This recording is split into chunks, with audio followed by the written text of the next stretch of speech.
paano ba ito? Hindi ba talaga pwede? Sorry, Roger. Kailangan talaga Star Wars characters eh. Manap na kayo dyan sa labas para makabuo kayo ng 3. Sige. Salamat na lang. No problem. Psst.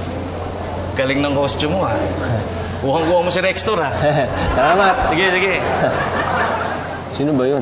Si Jeff, yung organizer nito. Ganun ba? Paano yung pitch?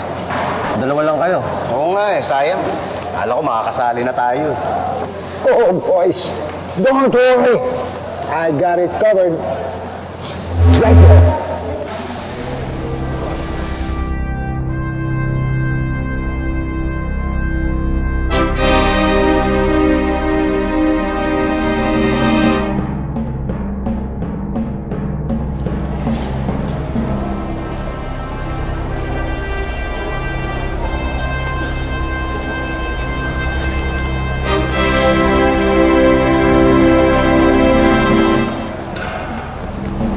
Let's do it.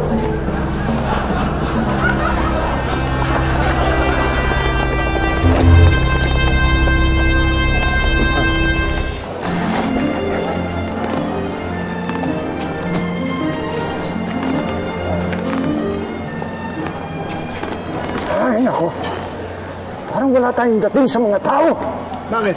Kailangan ba pansinin tayo? Oo, siyempre, sa judging, importante yung audience impact. Kailangan may dating tayo para manalo tayo. Palagay ko itong si Rextor ang malas eh.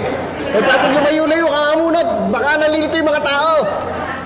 Hindi siya ang problema. Ako. What do you mean? Mali ang costume ko. Paano mo sasabihin mali? Ako bumili niyan. Authentic yan. Binili ko yan sa online. Pinanood ko yung sa Star Wars. Hindi naman ganito ang costume niya eh. Ganito.